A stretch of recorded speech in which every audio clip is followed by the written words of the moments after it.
เหนือวันอยู่ในส่วนลึกความทรงจำแต่ต่างกันแค่เพียงในตอนนี้ฉันนั้นไม่ได้มีเธออยู่ข้างๆเหมือนวันที่เราเคยเดินข้ามผ่านทุกๆสิ่งทุกๆอย่างมาด้วยกันนับเป็นช่วงชีวิตที่ดีที่สุดแม้เป็นแค่เพียงเวลาสั้นๆที่เคยเกิดขึ้นกับฉันรักเธอ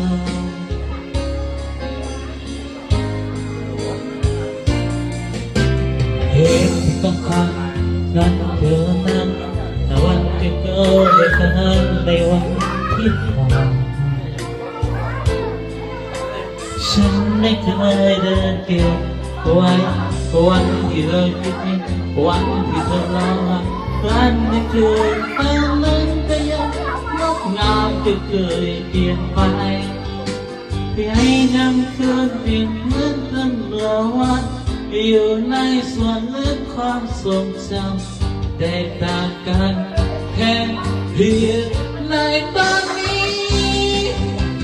ฉันนั้นไม่ ฉันมันไม่ได้มีเธออยู่ข้า